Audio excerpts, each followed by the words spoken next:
How to enable two-step verification on Telegram app. Hello everybody and welcome back to our channel. So let's get started without any further ado.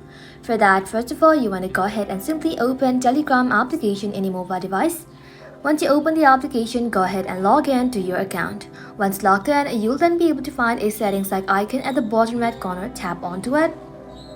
And once you're inside settings, go ahead and simply tap on privacy and security. Inside privacy and security, you'll then be able to find two-step verification. Go ahead and tap onto it. Then tap on set additional password.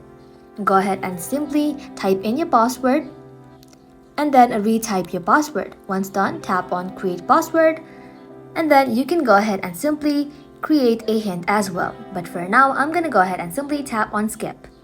And then you'll have to go ahead and type in your recovery email and then tap on continue again.